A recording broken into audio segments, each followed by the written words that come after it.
Maria dan Elizabeth menanggapi rencana Allah.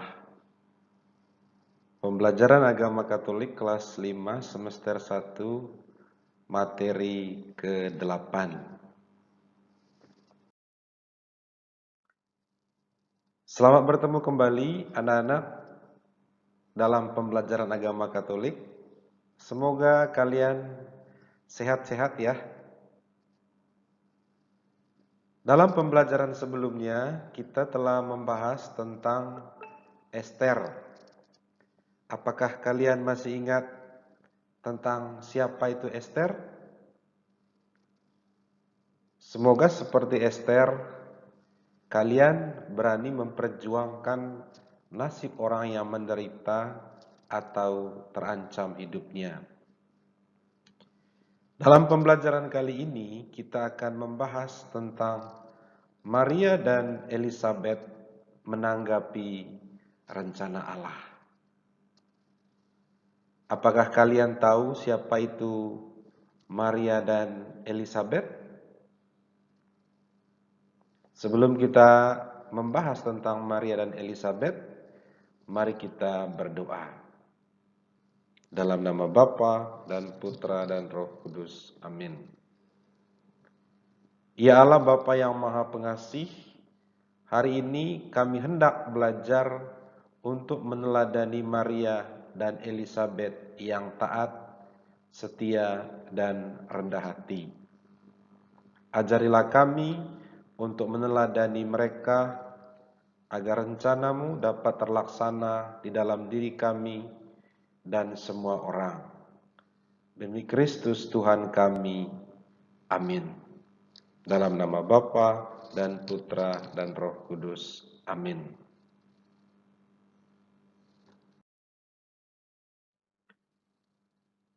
Anak-anak sekalian, mengawali pembelajaran kita hari ini, mari kita mendengar sebuah kisah tentang sebatang bambu. Apakah kalian pernah mendengar kisah ini? Mari kita menyimak kisah. Alkisah, sebatang bambu yang indah tumbuh di halaman rumah seorang petani. Batang bambu ini tumbuh tinggi, menjulang di antara batang-batang bambu lainnya. Suatu hari datanglah sang petani yang empunya pohon bambu itu. Dia berkata kepada batang bambu, "Wahai bambu, maukah engkau kupakai untuk menjadi pipa saluran air yang sangat berguna untuk mengairi sawahku?" Batang bambu menjawabnya, "Oh, tentu aku mau, bila dapat berguna bagi engkau, Tuan. Tetapi ceritakan, apa yang akan kau lakukan untuk membuatku menjadi pipa saluran air itu?" Sang petani menjawab, "Pertama, aku akan menebangmu untuk memisahkan engkau dari rumpunmu yang indah itu. Lalu aku akan membuang cabang-cabangmu yang dapat melukai orang yang memegangmu. Setelah itu, aku akan membelah-belah engkau sesuai dengan keperluanku. Terakhir, aku akan membuang sekat-sekat yang ada di dalam batangmu, supaya air dapat mengalir dengan lancar." Apabila aku sudah selesai dengan pekerjaanku, engkau akan menjadi pipa yang akan mengalirkan air untuk mengairi sawahku, sehingga padi yang kutanam dapat tumbuh dengan subur. Mendengar hal ini, batang bambu lama terdiam.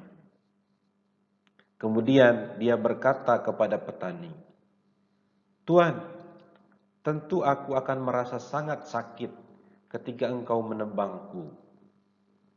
Juga pasti akan sakit ketika engkau membuang cabang-cabangku. Bahkan lebih sakit lagi ketika engkau membelah-belah batangku yang indah ini. Dan pasti tak tertahankan ketika engkau mengorek-ngorek bagian dalam tubuhku untuk membuang sekat-sekat penghalang itu. Apakah aku akan kuat melalui semua proses itu, Tuan? Petani menjawab batang bambu itu, wahai bambu, engkau pasti kuat melalui semua itu, karena aku memilihmu, justru karena engkau yang paling kuat dari semua batang pada rumpun ini. Jadi, tenanglah.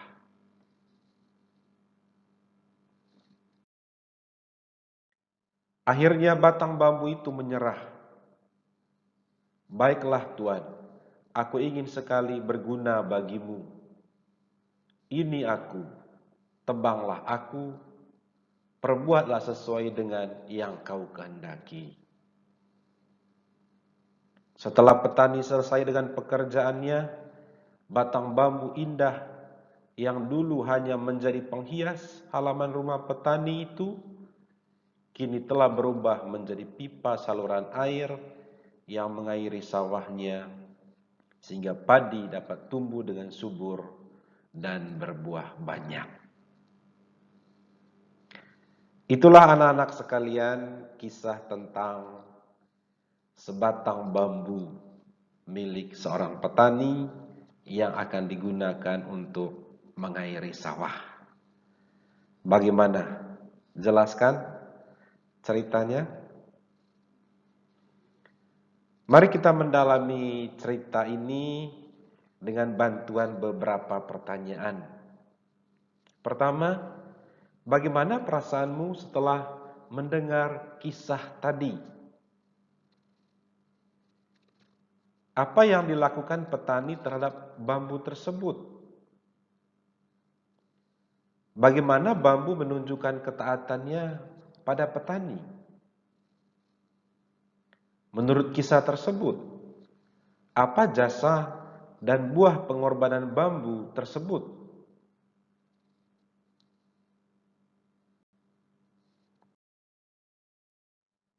Anak-anak sekalian, ada berbagai perasaan yang muncul setelah mendengar kisah tadi.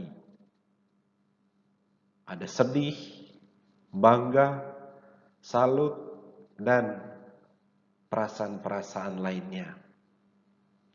Petani menebang, memotong, membelah, dan menempatkan bambu tersebut sebagai saluran air untuk mengairi sawah. Meskipun berat dan menyakitkan, bambu tetap taat kepada rencana dan rancangan petani. Ia menyerahkan dirinya untuk ditebang, dipotong, dibelah, dan dibentuk sesuai rencana petani. Atas jasa dan pengorbanannya, sawah yang kurang subur dapat menghasilkan tanaman serta buah yang melimpah. Bambu tentu merasa tidak sia-sia, bahkan merasa bangga karena pengorbanan dirinya menjadi berkat bagi petani dan orang-orang di sekitarnya. Itulah kisah tentang bambu si petani. Sekarang marilah kita melihat kisah tentang Maria dan Elizabeth yang menanggapi rencana Allah. Apakah kalian tahu siapa itu Elizabeth? Kisah tentang Elizabeth dapat dibaca dalam Injil Lukas pasal 1 ayat 5 sampai dengan 80. Cerita kehidupan Elizabeth dan Zakaria dan peranan mereka yang istimewa kalian bisa baca di sana. Diceritakan di sana Elisabet adalah istri Sakaria, seorang imam Israel dari kelompok Abia. Dan Elisabet adalah ibu kandung Santo Yohanes Pembaptis. Keduanya berasal dari keturunan Harun dan hidup pada masa pemerintahan Raja Herodes di wilayah Yudea. Di hadapan Tuhan, mereka hidup saleh dan benar, tanpa celah, menghayati dan melaksanakan hukum Musa. Namun sayang, mereka tidak dikaruniai anak sampai umur tuanya. Dari sudut pandang orang Yahudi, hal ini merupakan aib. Namun inilah rahasia Tuhan di luar batas pemahaman manusia. Karena melalui mereka, Tuhan kemudian menunjukkan secara lebih tandas kuasanya atas hidup manusia. Melalui mereka, Tuhan mau melaksanakan rencana keselamatannya atas manusia yang akan dijalankannya sendiri oleh putranya. Ternyata dari kedua orang kudus ini, Tuhan mengaruniakan seorang nabi besar, yaitu Yohanes Pembaptis, orang yang membuka jalan bagi kedatangan Yesus. Selain itu, diceritakan juga bahwa Elisabet adalah saudara Maria, Bunda Yesus. Namun hubungan itu tidak diketahui secara jelas dan pasti. Hubungan Maria dan Elisabet diceritakan dalam kisah kunjungan Maria kepada Elisabet sebelum kelahiran Yesus. Itulah anak-anak sekalian kisah tentang Elisabet. Lalu bagaimana dengan kisah Maria? Kisah Maria sudah sering kita dengar. Kisah Maria menerima kabar dari malaikat Tuhan sudah kita dengar. Kisah Maria tentang mengunjungi Elisabet sudah kita dengar. Dan banyak kisah-kisah tentang Maria lainnya dalam kitab suci. Namun sama seperti kisah Elisabet dan Sakaria yang dikaruniai anak di masa tuanya, yang bagi manusia itu sudah tidak mungkin, Maria juga mengalami suatu kisah yang bagi manusia juga tidak mungkin, yaitu Maria mengandung dari Roh Kudus. Kebiasaannya atau normalnya adalah seorang perempuan akan mengandung ketika dia berhubungan dengan seorang laki-laki. Namun dalam kisah Maria, dia mengandung tanpa berhubungan dengan laki-laki, tapi ia mengandung dengan kuasa dari Roh Kudus. Dan itu terjadi setelah dia menerima kabar dari malaikat Tuhan.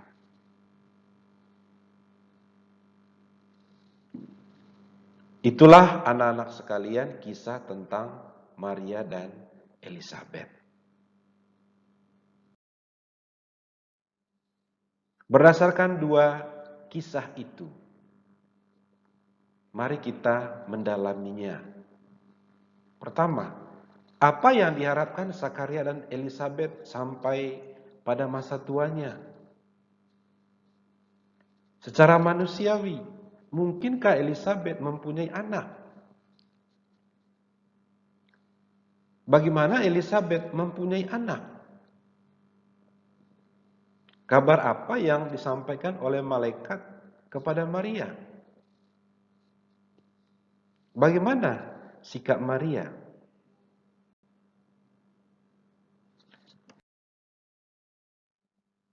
Sebagai perempuan Yahudi, Elizabeth tentu merindukan kehadiran anak di tengah keluarganya. Bagi perempuan Yahudi, kemandulan merupakan aib yang menempatkan perempuan pada kehinaan. Derita Elizabeth makin bertambah ketika ia semakin tua. Tetapi Elizabeth dan Zakaria tidak pernah putus asa. Berdoa dan menyerahkan diri sepenuhnya kepada Allah merupakan sikap hidup mereka. Secara manusiawi, kondisi fisik dan usia Elizabeth tidak mungkin untuk mengandung dan melahirkan seorang anak. Tetapi apa yang tidak mungkin secara manusiawi menjadi nyata bagi Allah. Kabar sukacita yang tidak terukur oleh kemampuan manusia membuat Zakaria bisu. Elizabeth kemudian mengandung dan melahirkan seorang anak, membuktikan bahwa Allah berkenan kepada Elizabeth. Elizabeth yang menanggung aib kemandulan, kehinaan dan penderitaan, kemudian diangkat oleh Allah sebagai perempuan pilihan. Hal serupa dialami oleh Maria ketika ia menerima kabar sukacita dari malaikat Tuhan. Jawaban Maria, "Aku ini hamba Tuhan. Terjadilah padaku menurut perkataanmu." Inilah sikap iman, sikap ketaatan dan kerendahan hati Maria terhadap rencana Tuhan.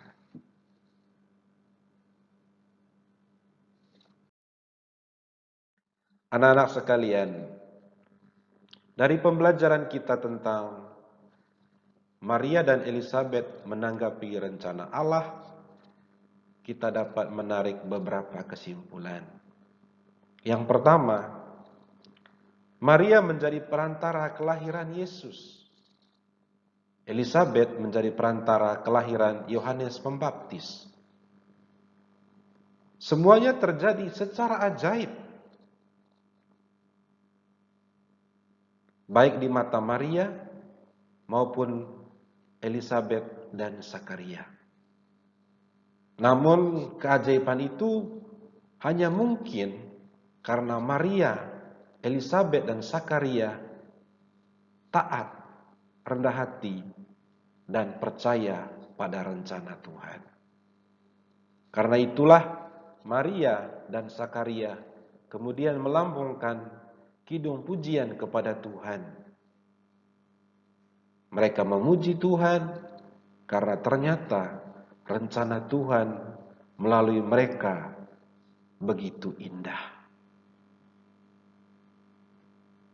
Pertanyaan bagi kita, apakah perbuatan ajaib itu hanya terjadi pada Maria, Elizabeth, dan Zakaria?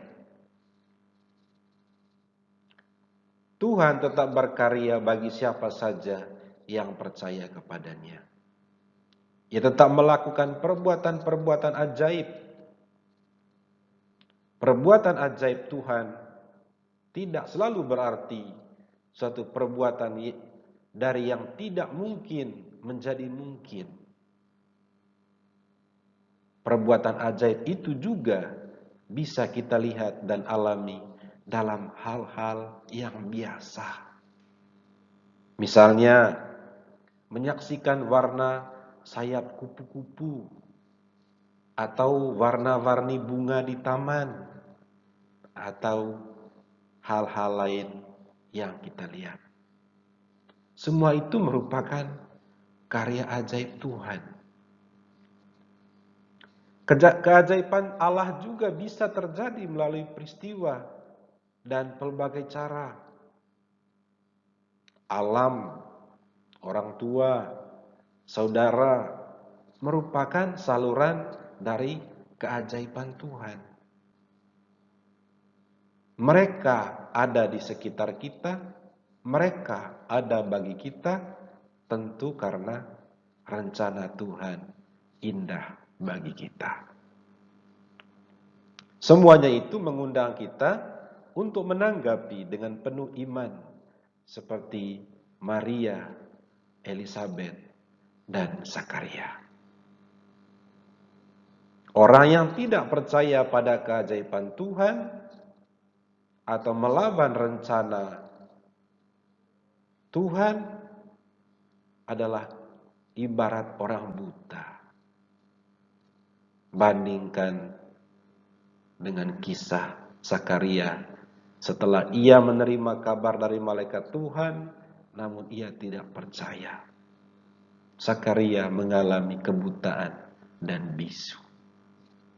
Sebaliknya, jika kita percaya akan kuasa Tuhan, kita akan menemukan keajaiban-keajaiban dalam hidup kita. Jadi anak-anak sekalian, belajar dari Maria, Elizabeth, dan Zakaria, kita diminta untuk memasrahkan diri kepada rencana dan kehendak Tuhan. Jika kita percaya dan memasrahkan diri pada rencana dan kehendak Tuhan, banyak keajaiban-keajaiban akan terjadi dalam hidup kita.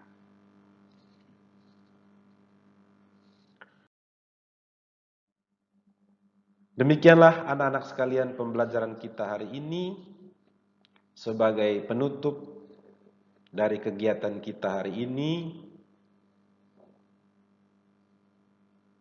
Kalian bisa menyanyikan lagu Mujizat Itu Nyata. Kalian tahu kan lagunya? Lagunya kurang lebih seperti ini. Tak terbatas kuasa-Mu, Tuhan, semua dapat Kau lakukan. Apa yang kelihatan mustahil bagiku, itu sangat mungkin bagimu. Di saat ku tak berdaya, kuasa-Mu yang sempurna. Ketika ku percaya, mujizat itu nyata. Bukan karena kekuatan, namun Roh-Mu ya Tuhan. Ketika ku berdoa, mujizat itu nyata. Itulah sebagai doa penutup. Dan mari kita selalu beriman, yakin, dan memasrahkan diri kepada kehendak Tuhan. Sebab mujizat Tuhan, keajaiban Tuhan itu adalah nyata. Tinggal kita percaya dan memasrahkan diri kepada kuasa-Nya atau tidak. Sekian pembelajaran kita hari ini. Sampai berjumpa pada pembelajaran berikutnya.